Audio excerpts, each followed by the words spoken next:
and a hound dog howdy to you. This is Detective Huckleberry Hound tracking down what's coming up on the show.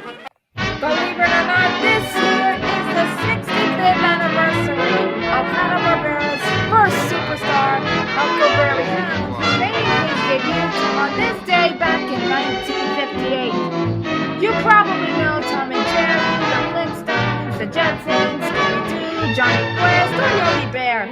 But there is one character Hanna-Barbera fans tend to overlook. In fact, if it weren't for him, we might not have a Hanna-Barbera. And without Hanna-Barbera, we wouldn't have the television animation industry we have today. As animation fans, there's a hero we have to thank, and his name is Huckleberry Hound. The biggest show in town is Huckleberry Hound for all you guys and gals. The biggest clown in town is Huckleberry Hound with all his cartoon pals. It's Huckleberry fun, it's for everyone. So come on, gather round. Get yourself all set, turn up your TV set for Huckleberry Hound. That oh so merry, Huckleberry, Huckleberry Hound. Huckleberry made history for Hanna-Barbera ever since he first hit the small screen. But for those of you watching who don't know about Hanna-Barbera's backstory in the industry, here's a short rundown. William Hanna and Joseph Barbera first met at MGM Animation Studios in the late 1930s. Hanna was originally a cell cleaner before being promoted to a writer where he worked on the Happy Harmony shorts, which was MGM's answer to Disney's Silly Symphony. He also worked on a short-lived series known as The Captain and the Kids, which was met with poor reception. He then made his directorial debut in the short film To Spring in 1936. Joseph Barbera worked at many studios before he moved to MGM Studios, such as Van Burn Studios and Terrytoons. It was during his job at Terrytoons that Barbera moved out west. Since the animation boom was taking off thanks to the blossoming popularity of other studios such as the Leon and Schlesinger Studio, who were the minds behind what would eventually become Warner Brothers. The two most popular cartoon short series, Looney Tunes and Merry Melody. The two became fast friends and decided to make their own cartoon. They ended up going with a cat and mouse duo that would end up becoming Tom and Jerry. But in the 1950s, television was taking off. The show was pitched to Kellogg's, which would sponsor the show, and the show would air on CBS starting on September 29, 1958. Huckleberry Hound was voiced by the amazing George Butler, who would introduce each show by greeting the audience, followed by some small gags to help set the tone for the show. These gags usually accompanied the moments when Hook would introduce his co-stars. These kinds of introduction bumpers would play in between the main cartoons and of course immediately following the theme song, which closely resembled a happy circus march. In the first season, the formula was different. Yogi's cartoons would run first, followed by Pixie and Dixie, and Huck going last but not least. The animation was also more stiff and janky due to the budgets the show had. Of course, the bumpers were an exception. Since less frames were required overall to make a short bumper, the animators used this as an opportunity to show off some beautiful fluid movements from the characters. Some of the animators that worked on these bumpers included greats such as Phil Monroe and Ed Love, who gave the characters their own signature expression. Another difference the cartoons and the bumpers have were the tones of voices. In the cartoons, Huck was generally more laid back and mellow when it came to his tone. This was due to the fact that the writers wanted to emphasize his easygoing nature and ability to take things in stride. But in the bumpers, Huck's voice was much louder to reflect his role as a showman. I'll show you exactly what I mean.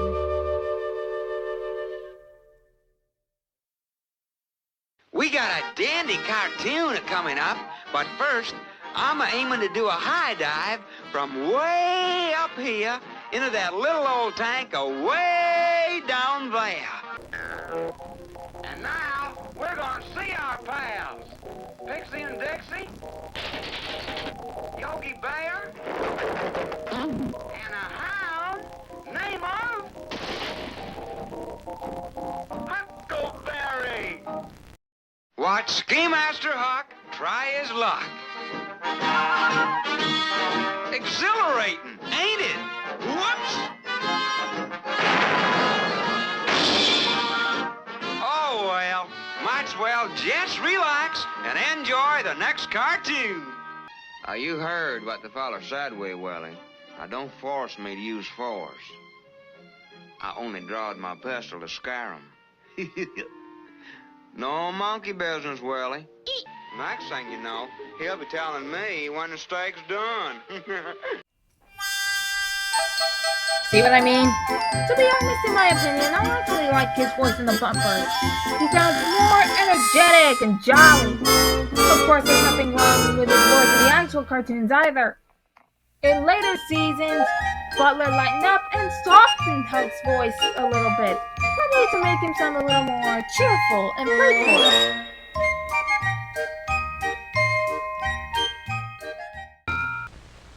This here is my Huckhound super powerful vacuum cleaner. Guaranteed to clean the house in 3 seconds. Watch. You know something, little feller?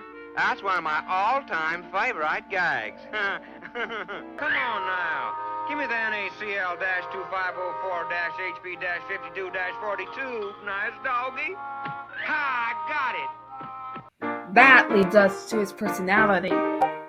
Huckleberry's easygoing nature is as charming as it is funny. He never loses his cool, even when he comes face to face with a dangerous foe. Even if a tree falls on top of him, or a rock drops on his foot, he doesn't freak out. He just sort of shrugs it off and makes a witty comment to the camera. If you ask me, that's actually something that I find kind of funny, but interesting at the same time. You know, that's a right heavy drawbridge. Another thing that makes Huck iconic is his love of music and singing. In many cartoons, he will often sing the classic folk song, "Oh My Darling Clementine." Oh, my darling, oh, my darling, oh, my darling Clementine. Oh, my darling, oh, my darling, oh, my darling Clementine. Oh, my darling, oh, my darling, oh, my darling Clementine. Oh, my darling, oh, my darling, oh, my darling Clementine. Another thing that Huck often does is make remarks directly to the audience. So it's like almost as if we hug no fourth wall at all. Whether it be a joke or some sort of remark about whatever obstacle he's facing, he's always ready to address to the camera. Notice a rope tied to his leg? Well, the other end is tied to the bedpost. And when he chases me, whap! Flat on his face. Ingenious, isn't it? Now watch at this. In later appearances, you could say that Huck was the group's hyena, because Huck would often do this. Sorry. Got you now, Mr. Spud. You're locked up in my experimental rocket, and you're just small potatoes now. Ain't that a doozy? Howdy, narrator. Planning to hang around long? That's just a little spoofing type joke we got in the business. That's what we calls in the trade the brush off. Now cut that out. No fair tickling. Unfortunately, we do have to talk about the elephant in the room. You see, there is an episode of the Pixie and Dixie shorts by the name of Judo Jack. But I won't be showing any clips of it or anything like that. Basically, it's a very poorly aged cartoon that involves a mouse who helps Dixie and Dixie defeat Jinx by using Duo. And yeah, it shows off some pretty bad and offensive Asian stereotypes. And to be honest, it's really not all that funny. That's probably the only Dixie and Dixie cartoon I would definitely consider bad. But other than that, the Pixie and Dixie segments are certainly the funniest of the show. Yogi Bear is a startup bear that be around for the first 2 seasons before leaving the show just before the start of the third. He had become the most popular character of the show, so much so that they decided to spin him off into his own series. But we'll get to his replacement in a minute. In the third season, Yogi would be replaced by another character named Hokey Wolf, who was more of a Silver's type. He had that lovable, rouge type of personality. In fact, in a way, he almost pretty much inspired another Hanna-Barbera character, Top Cat. Hokey would often travel along with Ding-a-Ling, who would often ask a lot of questions. I often wonder why he does that. Huckleberry's voice was inspired by somebody else, like most of the characters. Art Cartney is the one who inspired Yogi's voice, and Hokey's voice was inspired by Bill Silver's. And did you know that Mr. Jinx was inspired by Marlon Brando? But what about Huckleberry? Well, some people may have mistakenly thought that he was supposed to be based on Andy Griffith, but Dawes Butler even confirmed it himself that that wasn't the case. Rather, Huck was actually modeled after a neighbor of Butler's wife, Reminiscent of the voice on Rough and Ready, Huck's origins go further back. So anyway, Huckleberry Hound was more laconic and laid back, and I got the idea for him down in North Carolina, where my wife was from, Albemarle, North Carolina. And when I was in the Navy, I'd come home on a weekend with my little ditty bag sailor and hitchhike, you know. And so this fellow would be sitting on the front porch next door. He was a veterinarian, worked with her daddy as a veterinarian too.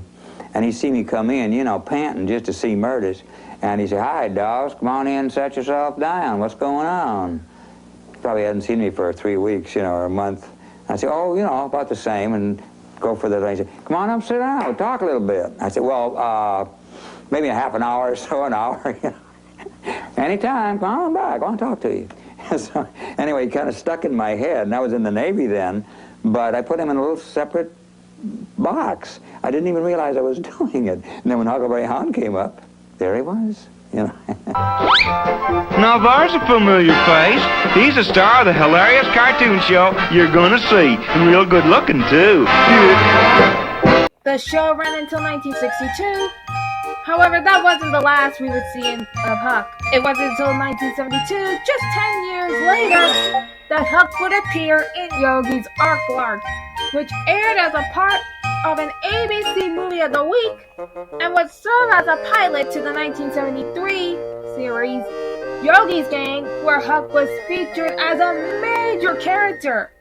It would bring back a now iconic feature of his that was only seen in one cartoon in his original series, Little Red Riding Huck. That being a yellow straw hat with a zigzag brim and a red ribbon adorned with black polka dots. Huck would be a big hit in the 70s, and he would appear in many projects around this time. As a mascot in Hanna-Barbera's All-Star Comedy Ice Review, as a member of the Yogi Yahoo's and Laugh Olympics, and as a contestant alongside a new character called Quark Up in 1978's Yogi Space Race. And he would be part of the Galaxy Goof Ops, alongside Yogi, Quack Up, and another new character called Scare Bear. Then in 1979, he appeared in Casper's First Christmas, where he spent Christmas with Casper, the friendly ghost. And then again in 1980 in Yogi's First Christmas. In 1982, Yogi, his all-star comedy Christmas Caper came onto television screens, and then he drove a bus to Jellystone Park to spend Christmas with Yogi and his friends. But it turns out that Yogi has gone to the city to visit them, and they wound up having to find out where a young girl named Judy Jones lives, so that they could get her to home in time for Christmas. Huck would appear in the mid-80s, where he would be part of the Yogi's Treasure Hunter group in Yogi's Treasure Hunt, which aired in syndication, aired as part of the Fantastic World of Hanna-Barbera block. In fact, Huck actually had a whole episode dedicated to him in which he appears as a superhero person on Huckle Hero. In fact, that's the title of the episode. But it was 1988 where Huck returned to Spotlight for his 30th anniversary. And it was a good but sad year for Huck. On the good side, Huck ended up getting his own TV movie, The Good, the Bad, and Huckleberry Hound, which was a Western adventure that harked back to the original Huck roots, but also with some new contemporary humor for 80s audiences. Not only does Huck appear in the film, but so do many other Hanna-Barbera stars. In the movie, Huck also manages to find himself a love interest. They call me Desert Flower. Your name's almost as pretty as your face.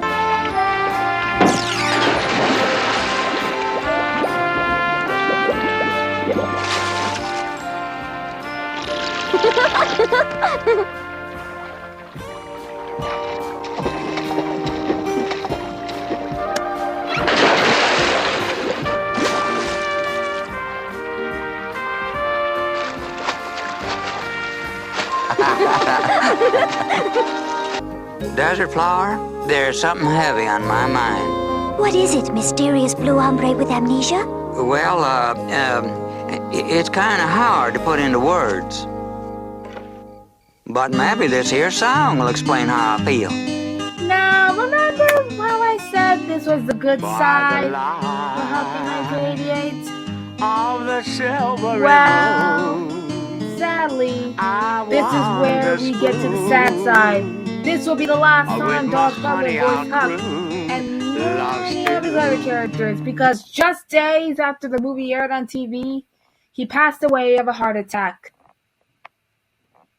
But he did run a workshop when he was still alive for aspiring voice actors, and it just happens that one of his students would end up stepping into the role he had left once behind. were just a gleam in our boss's eyes.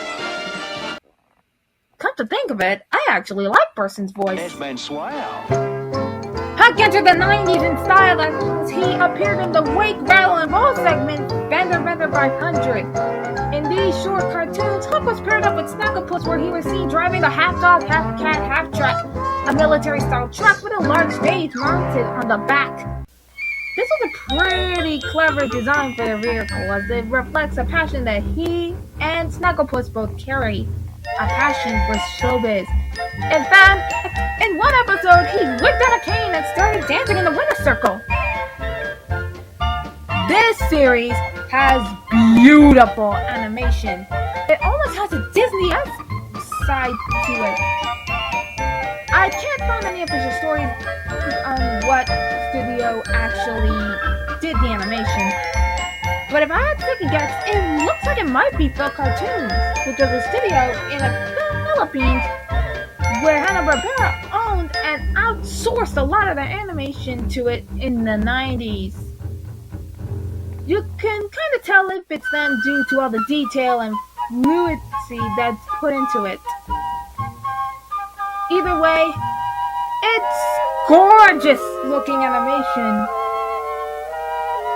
But I'm just gonna say, don't quote me on anything for all I know. Maybe it's not Phil Cartoon, but Until we know for sure, that's probably my best guess.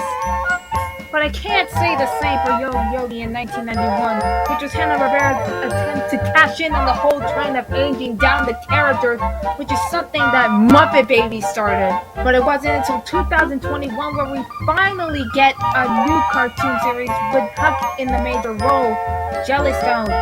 In this show, Huck is the mayor of the town and often tries to come up with crazy ideas to bring the town together.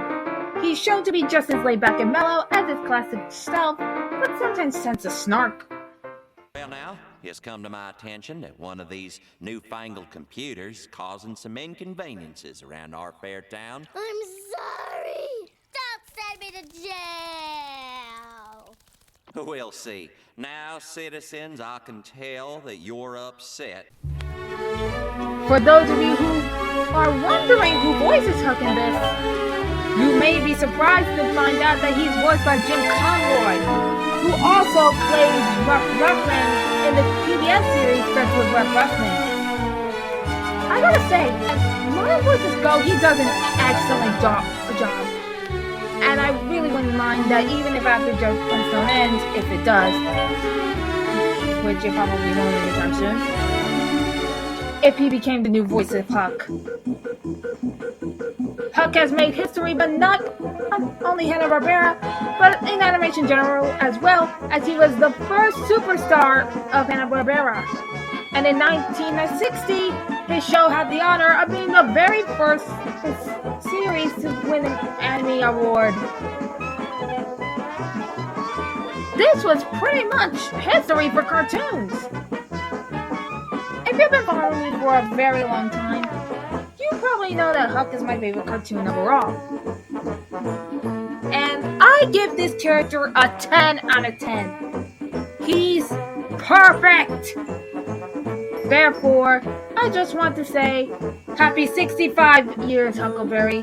May you continue to power people's hearts for years to come. So don't be late.